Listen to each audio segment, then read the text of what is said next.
안녕하세요. 반갑습니다. 잘 오셨습니다. 몇 주 전부터 스크루테이프의 편지라고 하는 책을 읽어가면서 오늘날 사단이 어떻게 사람들을 유혹하는지에 대해서 생각해 보고 있습니다. 오늘은 세 번째 시간으로 적당히 만족하는 신앙, 현실에 안주하는 신앙에 대한 유혹에 대해서 함께 생각해 보려 합니다. 책을 딱 장을 정해놓고 읽는 건 아닙니다. 저는 그냥 책을 계속 읽다가 이 부분에 대한 나눔을 해야 되겠다 싶으면 그 부분을 좀 묵상을 하고 살펴보고 그러다가 그곳에 어울릴 만한 말씀이 있는지에 대해서 기도를 하고 그 내용이 연결이 되면 설교를 하고 못하면 못하는 겁니다. 오늘 제가 주목한 내용은 9번째 편지에 있는 한 부분입니다. 조금 길지만 제가 한번 읽겠습니다. 현재의 영적 저기압 상태를 묵인하게 한 다음 이런 상태도 뭐 그리 심각한 침체는 아니라고 스스로 설득해가며 차츰차츰 그 상태에 만족하게 만들어야 한다. 그렇게 한두 주일만 유지하면 회심했던 당시의 열정이 좀 지나쳤던 것은 아닐까 의심하게 만들 수도 있지. 환자에게 만사의 중용을 지키라고 말해 주거라. 종교는 지나치지 않아야 좋은 것이라고 믿게만 해 놓으면 그의 영혼에 대해서는 마음 푹 놓아도 좋아. 중용을 지키는 종교란 우리에게 무교나 마찬가지니까. 아니, 무교보다 훨씬 더 즐겁지. 영적인 침체의 상태를 만족하게 만들라. 열정을 지나친 것으로 의심하게 만들라. 그리고 설교의 제목과 같이 만사의 중용을 지키게 하라라고 하는 선배 악마의 조언을 보셨습니다. 생각해 보면 이 같은 조언은 우리에게 굉장히 익숙한 권면들입니다. 너무 열심히 하지 마라. 적당히 해라. 튀지 말고 중간만 가라. 특히 아들들 군대 보낼 때 앞에도 안 되고 뒤에도 안 되고 중간에 있는 듯 없는 듯 서 있으라. 이런 말 참 많이 들어보았습니다. 이와 같은 삶을 세상을 살아가는 삶의 지혜라고 생각하기도 합니다. 본문에 등장하는 이 중용이라고 하는 단어의 뜻은 극단을 피하고 절제와 균형을 지키는 삶을 의미합니다. 많이 들어보셨고 자주 사용하십니다. 오래전부터 우리가 살아가는 일상의 생활, 인간관계, 심지어 재정관리나 감정 조절 등의 매우 중요한 삶의 원칙으로 여겨져 왔습니다. 물론 이와 같은 중용의 삶의 자세와 태도가 필요한 곳도 있고 그런 때도 분명히 있을 겁니다. 하지만 과연 이 중용의 원칙은 우리의 신앙, 하나님을 믿는 믿음, 하나님에 대한 우리의 삶의 자세와 태도에도 유용한 것일까요? 유익한 것일까요? 성도님들의 생각이 궁금합니다. 셀 모임 하시는 분들 오늘 셀 소그룹 질문에 있으니까 이런 질문들 한번 서로에게 나누어 보고 답해 보시면 좋겠습니다. 그렇다면 성경은 우리에게 어떤 마음과 태도로 하나님을 믿고 섬기라고 이야기하는지를 봅니다. 마태복음 22장 37절입니다. 예수께서 이르시되 내 마음을 다하고 목숨을 다하고 뜻을 다하여 주 너의 하나님을 사랑하라 라고 말씀하셨습니다. 마음도 다하고 뜻도 다하고 심지어 목숨까지 다하는 전심을 다하는 사랑과 헌신을 요구하셨습니다. 그리고 이 같은 전심을 다한 사랑과 헌신은 비단 사람에게만 요구되었던 것도 아니었습니다. 아니, 오히려 우리보다 먼저 예수님께서 보이셨습니다. 빌립보서 2장 8절입니다.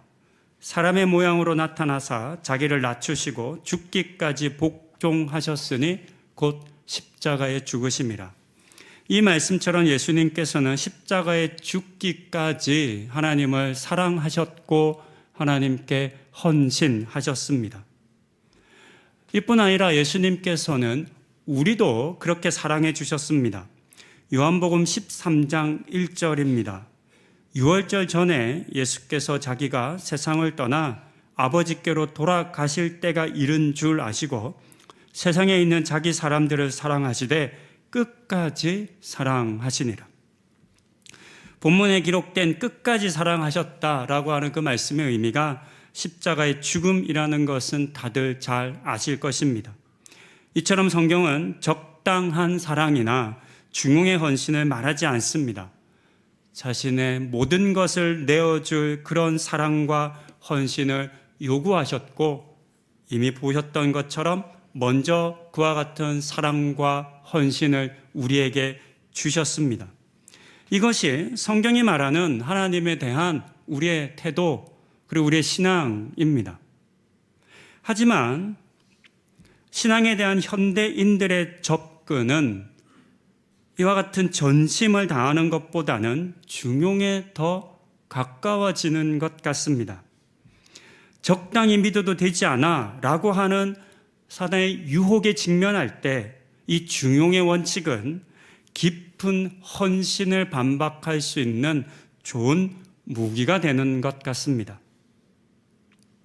스크루테이프는 12번째 편지에서 다음과 같은 말을 또 조언하여 줍니다. 이렇게 기록하고 있습니다. 중요한 것은 내가 환자를 원수에게서 얼마나 멀리 떼어놓느냐 하는 것 한 가지뿐이다.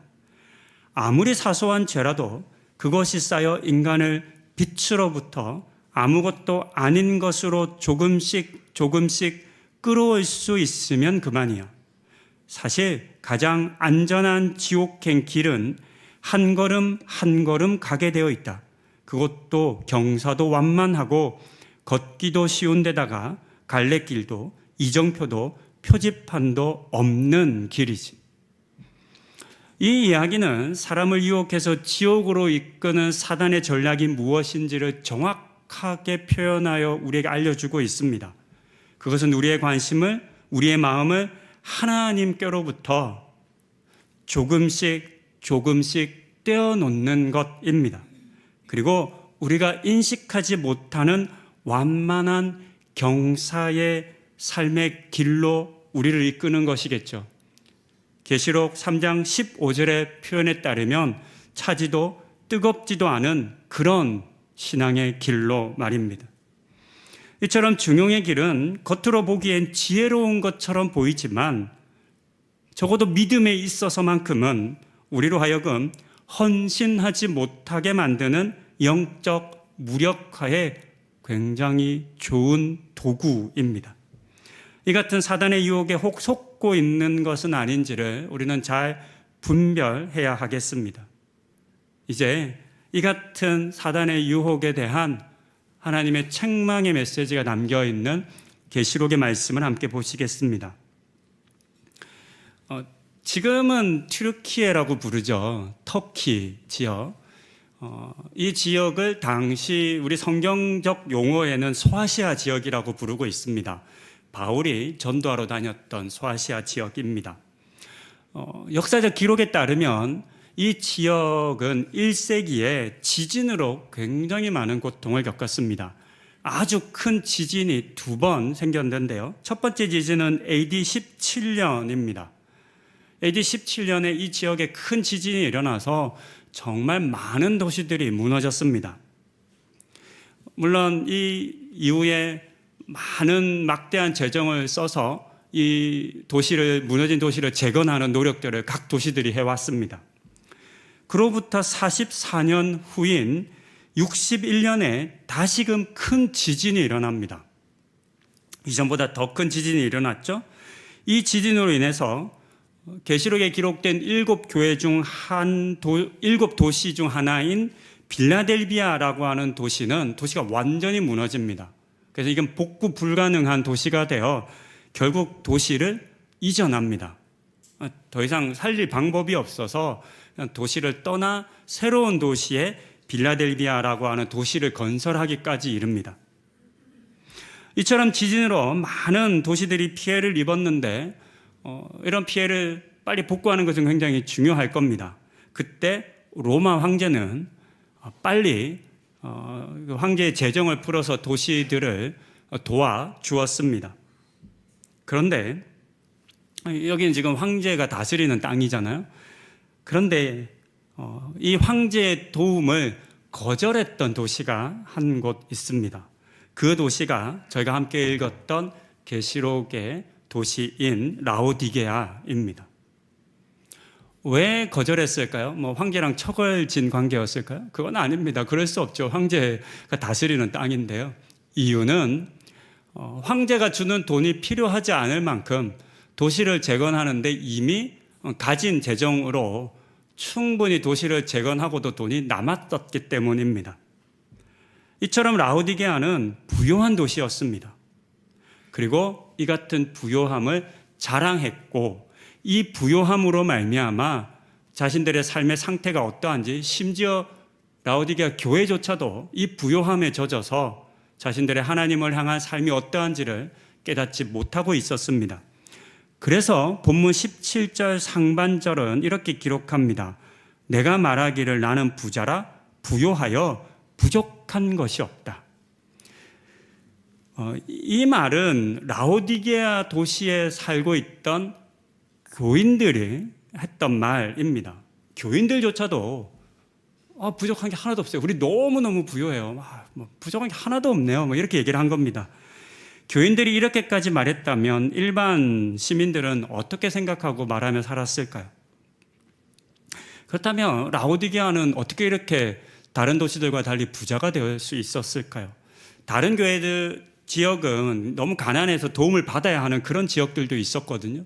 근데 라오디게아가 이렇게 큰 부자가 된 이유가 있는데요. 크게 세 가지입니다. 첫 번째는 라오디게아가 속해 있는 이 지역이 교역로, 그러니까 동서, 남북의 교역로 중간에 있었기 때문입니다. 사통발달한 도시였던 거죠. 어느 도시든 많은 무역이 이루어지는 곳은 번성하기 마련이거든요. 그런 위치를 차지하고 있었습니다. 그런데 이보다도 더 많은 부를 가져다 준 것이 두 개가 있는데요. 첫 번째는 의료기술입니다. 라오디게아에는 좋은 의술학교가 있었습니다. 여러 지역의 사람들이 의사로 훈련받기 위해서 이 라오디게아를 찾아와서 많은 돈을 지불하면서 교육을 받았고 의사로 개업하고 또 딴 지역으로 떠났습니다.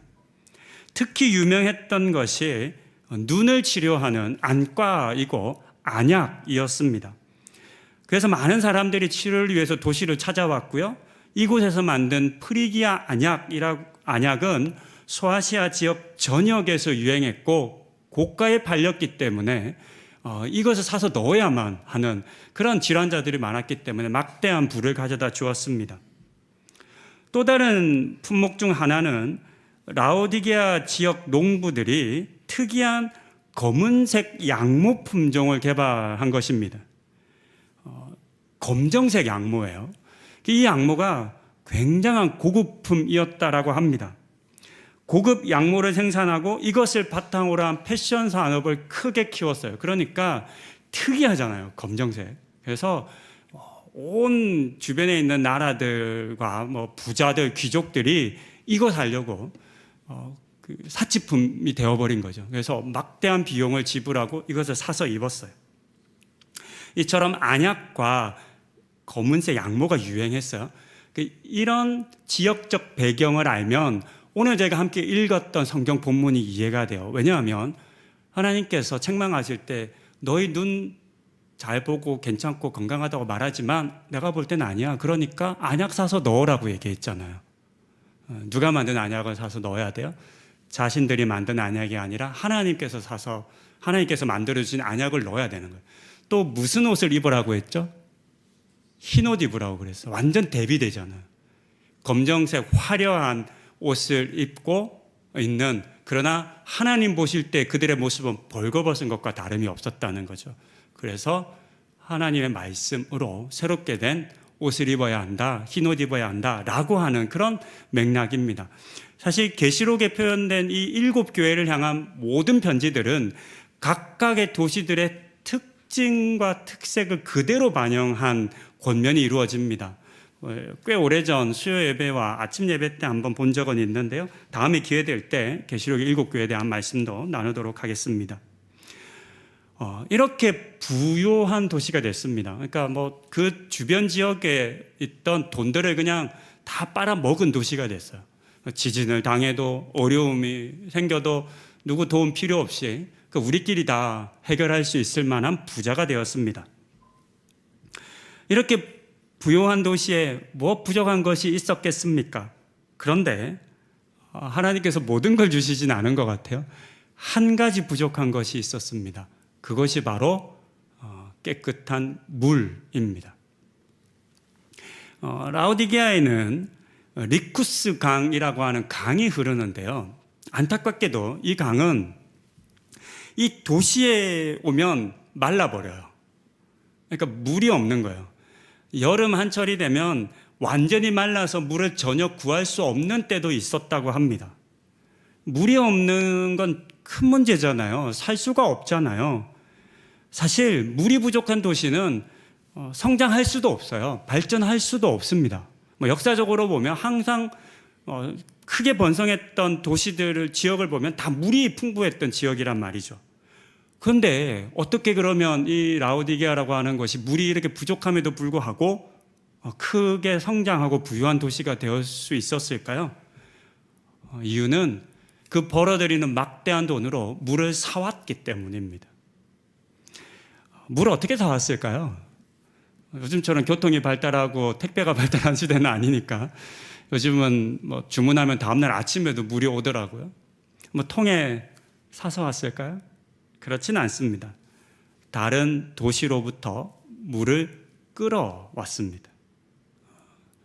엄청난 돈을 들여서 물을 끌어왔죠. 돈이 없는 도시였다면 꿈도 꿀 수 없을 일을 그들이 한 것입니다. 그렇게 물을 끌어온 첫 번째 도시가 북쪽의 히에라폴리스입니다. 혹시 히에라폴리스 여행해 보신 분 있으신가요? 지금도 전 세계 여행객들이 온천을 위해서 방문하는 도시입니다. 너무너무 이 도시가 아름답다고요. 저는 사진으로만 봤습니다. 온천수가 나요. 몸에 좋은 온천수가 그 뜨거운 온천수가 나는 지역이고 수천 년 넘게 온천수가 나면서 그 도시 전체를 아름답게 바꾸어 놓았습니다. 사진 한번 보시죠. 계단식 온천입니다. 초록색이 물이고요. 네. 저 옆에 있는 것들이 온천수가 넘치면서 그 안에 이제 퇴적물, 그 석회나 이런 것들이 있죠. 이게 넘치면서 저렇게 아름다운 광경을 보여줍니다. 마지막 사진도 보시죠. 이런 도시예요. 이런 곳입니다. 이곳이 라오디게아에서 불과 8km밖에 떨어져 있지 않아요. 더 중요한 건 라오디게아라고 하는 도시에서 북쪽으로 이 아름다운 모습이 그냥 그대로 보여요. 그러니까 산 너머에 있는 것이 아니라 자신들을 딱 바라보고 있는 거죠. 너무나 멋진 도시와 또 따뜻한 온천수가 나니까 부럽겠죠. 물이 없는 도시에. 그래서 한 8km 정도밖에 떨어지지 않으니까 물론 요즘 기준이죠. 옛날 같으면 굉장히 먼 거리이긴 합니다. 어떤 결정을 하냐면 저 뜨겁고 좋은 물을 우리가 끌어오자라고 생각합니다. 그래서 저 도시로부터 라오디게아까지 송수로를 건설합니다. 사진 보시죠. 이게 수로입니다. 다 확대를 해놔서 잘 안 보이시는데 이렇게 보면 보이실 겁니다. 그러니까 요즘으로 말하면 시멘트 블록으로 가운데가 동그란 구멍을 판 블록을 만든 거예요. 옛날 시대 때는 저거 다 돌을 가운데를 깎아서 만들었을 겁니다. 그런 것들을 8km를 쌓은 겁니다. 우리나라 요즘도 보니까 물이 부족한 곳이나 이제 우리나라의 문제는 워낙 오래된 상수도 문제 때문에 이제 상수도가 파열돼서 물을 100을 보내면 우리 지역에는 한 50 미만으로 도달하거든요. 중간에 다 새요. 이거를 이제 공사하고 땅을 파내서 공사하고 하는데 수천억 예산 도시마다. 그러니까 뭐 용인시는 수천억이 더 들 겁니다. 제주시에 수천억, 그 제주시에 물이 부족해가지고 뭐 이런 뉴스를 접하곤 하는데요. 엄청난 돈이 들었을 거잖아요. 저걸 일일이 수로를 건설하는데. 근데요, 저걸 하고도 남는 재정이 있었던 거죠. 그래서 지금도 가면 저런 돌수로들이 여전히 남아있고 고고학적 발굴이 별로 이루어지지 않은 도시입니다. 남아있고 심지어 이렇게 수로에 퇴적물들이 남아가지고 마치 동맥경화가 오는 것처럼 이렇게 수로가 이렇게 좁아지는 그런 모습들의 유적도 그대로 남아 있습니다. 처음에 저들이 히에라폴리스에서 물을 끌어오기로 하고 수로를 건설했을 때 어떤 기대를 했을까요? 이제 우리도 좋은 물에서 온천할 수 있겠구나 이런 생각했겠죠. 그 물을 끌어오니까. 하지만 긴 수로를 지나오며 다 식어버렸습니다. 더 이상 뜨겁지 않고 미지근한 물이 된 것입니다.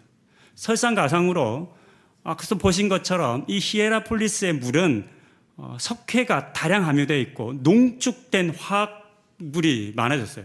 오면서 식으면서 점점 더 그런 것들이 강화된 거죠. 그래서 마시기에 적합하지 못한 물이 됩니다. 그러니까 막상 연결하고 물을 받아들였더니 온천도 못하겠고 먹지도 못하는 문제가 발생한 겁니다. 다만 반대로 이 덕분에 이 안약을 만드는 그 의료적인 물이 성분이 되어서 이 부분은 더 이제 특화되어 발전하게 됩니다.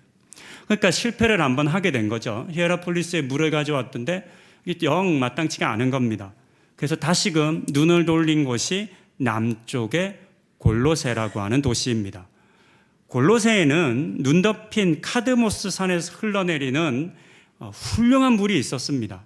만년설이 녹아서 내리는 차갑고 차가운 오늘날 알프스의 그 물에 비금가는 그런 물이 있었다고 합니다.